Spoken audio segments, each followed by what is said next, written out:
शेर को आज पूरे 500 साल बाद जेल से बेल मिली है। ए हट जाइए, प्रोटीन हक दूंगा मुंह। और इसी खुशी में ये सुट्टा फूकता है और दारू भी पीता है। देसी पियो देश की। लेकिन हरामी आजाद होते ही गुंडई करने लगता है मेरा नाम है पोते। और इतनी जोर से चिल्लाता है कि बत्तीसी बाहर आ जाता है और जानवर उसके चीख से डरकर अपना केंचुआ छोड़कर भाग जाता है।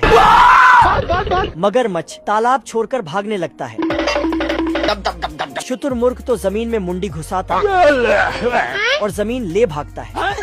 हमको सिर्फ फांसी का सजा चाहिए। कंगारू अपने माँ के जेब में घुस जाता है। माँ मैं आ गया माँ। तो ये भी सैया जी को सट जाती है बाप रे। और ये भी कूद जाता है। ये भगवान क्या जुल्म है। तो ये अपने ही जेब में धंस जाता है। सांप भी बेचारा पतली गली से कट लेता है। सबका जीना हराम करके खुद जंगल में मजे से घूम रहा है। झुक के रहना पड़ेगा मेरे आगे। कि सामने एक गोरिल्ला आ जाता है।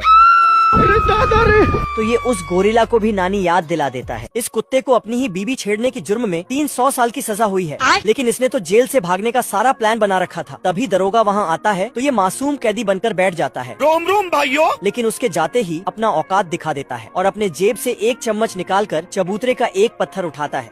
निकल जा। और चम्मच से मिट्टी उठाता और भर भर के खिड़की से बाहर फेंकता है। ये सिलसिला लगातार 20 वर्ष तक चलता रहा, जिससे बाहर मिट्टी का ढेर लग गया था। फिर ये खोदे हुए सुरंग में कूद गया और बाहर की रोशनी देख बहुत खुश होता है। फिर वापस आकर अपना सामान बैग में डालता है कि तभी दरोगा वहाँ आ जाता है और सुरंग की पत्थर लगाकर कैलेंडर पढ़ने लगता है। तो दरोगा पूछता है क्या कर रहा है बे? तो कुत्ता बताता है आज मेरे जेल में 20वीं एनिवर्सरी है।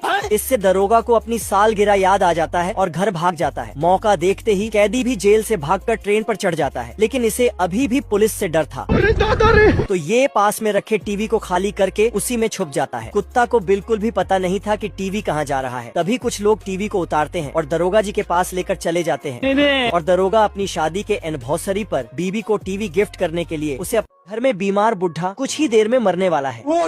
लेकिन इसकी मदद कुछ बौने कर रहे हैं। गजोधर, बिरजू, ए संकटा। सभी बौना जूता बना रहा था और ये बौना जूते में पेंट कर रहा था। लेकिन इसने फीता के जगह मुनीलाल का जीभ पेंट कर देता है।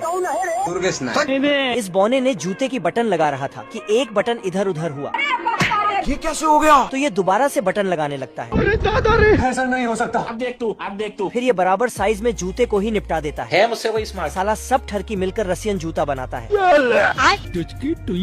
और ये सपेरा बौना बीन बजाकर जूते में नारा डालता है। झुक के रहना पड़ेगा मेरे आगे।